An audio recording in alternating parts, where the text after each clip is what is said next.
करता था तो क्यों रहा, अब काहे पछताए, बोए पेड़ बबूल का आम कहाँ से खाए।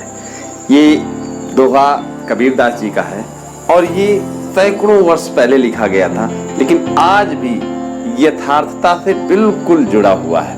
हेलो दोस्तों, नमस्कार, स्वागत है आपका अपने YouTube चैनल अरविंद गुरुजी एजुकेशन में। एक जबरदस्त कहानी लेके आए हैं आपके लिए। स्पेन के एक बहुत बड़े रेस्टोरेंटर थे डॉन मेंटेनो।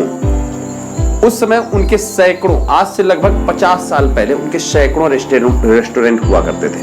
हर शहर में उनके 2-3 रेस्टोरेंट थे और अपने इस व्यापार में इतना व्यस्त थे कि उनको अपने स्वास्थ्य का ध्यान ही नहीं रहता था। और इस व्यापार में एक दोस्त उन्होंने अपने साथ रखा था जो बहुत गरीब बैकग्राउंड से था, लेकिन गरीब होने की वजह से उन्होंने उस पर दया दिखाई और उसको अपने साथ में रखा। हर रेस्टोरेंट को वो सुपरवाइज करता था।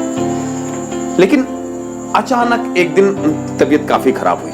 उनको लगा अभी इतनी व्यस्तता है, हम कैसे जा पाएंगे।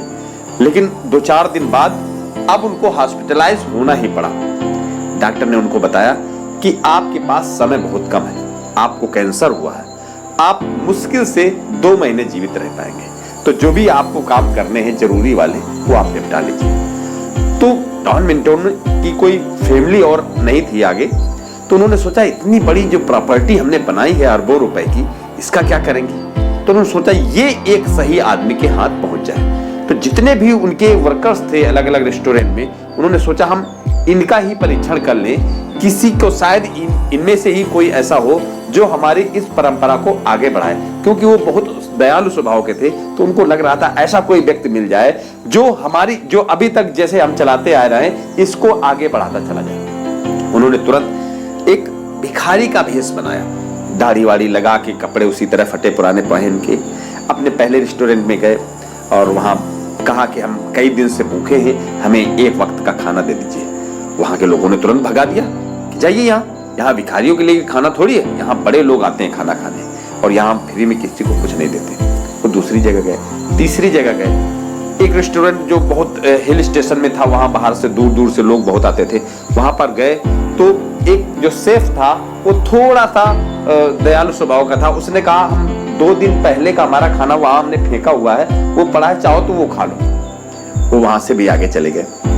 एक जो उनका खास मित्र था रोसारियो, उसके रेस्टोरेंट जहां वो रहता था उसके रेस्टोरेंट में पहुंचे। उन्होंने उससे भी वही सवाल किया कि मैं 2 दिन से बहुत भूखा हूं और मुझे खाना दे दो।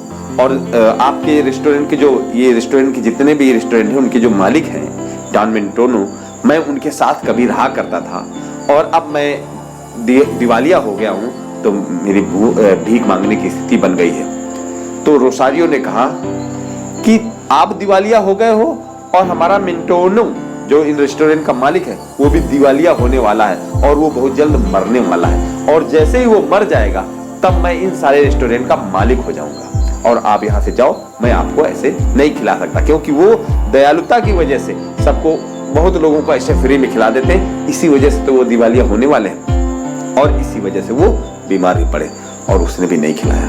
अब डॉन मेंटेनो का दिल टूट गया कि हम सोच रहे थे कि ये मेरा अजीज मित्र है, ये मेरी परंपरा को आगे बढ़ाएगा और मैं सारी प्रॉपर्टी इसी को दे के चला जाऊंगा, और ये इस तरह का स्वभाव रखता है, अगर मैं इसको दे भी दूं तो ये किसी की मदद भी नहीं करेगा और पैसा सिर्फ गलत जगह इस्तेमाल करेगा।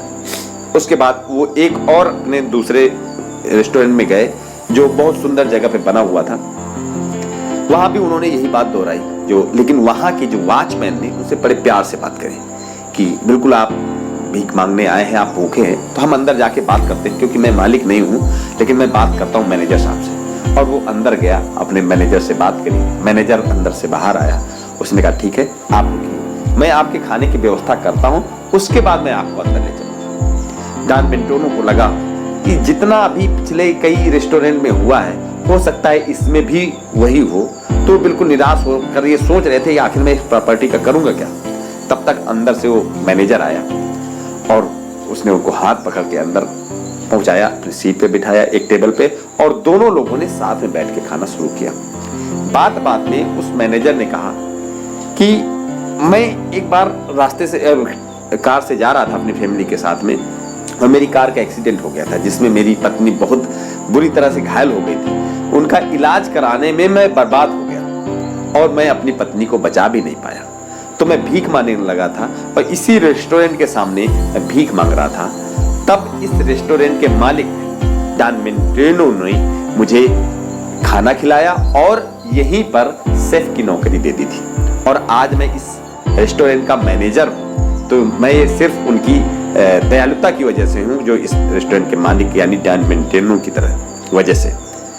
तब डॉन मेंटेनो को लगा कि नहीं, ये व्यक्ति है जो वास्तव में समझता है कि जरूरतमंद की मदद कहाँ करनी है। इस वजह से उन्होंने सोचा अब यही सही वारिस बनेगा और उन्होंने बस अपने घर जाकर पूरे रेस्टोरेंट में जितने जहां स्टाफ था सबको सूचना दी। एक जगह मीटिंग रखी उसी रेस्टोरेंट में जहां पर वो दयालु वाला मैनेजर मिला था और बताया कि इस रेस्टोरेंट के जितने भी कर्मचारी हैं वो बाकी सारे रेस्टोरेंट के मैनेजर बनेंगे और जितने भी बाकी सारे रेस्टोरेंट हैं वहां के सारे कर्मचारी और मैनेजर पूरे हटा दिए जाएंगे। उन्होंने सबको हटा दिया। अब बाकी लोगों ने मत्था पीट के और तब उन्होंने अपना गेटअप हटा के निकाल के दिखाया था कि मैं ही डॉन मेंटेनो हूँ और जो सब लोगों के रेस्टोरेंट में आया था और तुमने एक भूखे आदमी को, एक भिखारी को खाना नहीं खिलाया, जबकि न जाने कितना खाना रेस्टोरेंट में रोज फेंका जाता है। तो हमें इस कहानी से सीख ये मिलती है कि हमें बहुत सारी प्रॉपर्टी इकट्ठा करके रखने की जरूरत नहीं है। अगर ठीक है रखते हैं, बुरे वक्त के लिए बिल्कुल रखना चाहिए, लेकिन उसको ऐसे हाथ में या तो हम अपने बच्चों को इतना उदार बनाएं, इतना दयालु बनाएं कि वो उस नाम को आगे बढ़ाएं। अगर ऐसा नहीं है तो इसका मतलब हम गलत दिशा में प्रयास कर रहे हैं। अगर ये आपको कहानी अच्छी लगे तो अपने दोस्तों के साथ शेयर भी करिए। Thank you.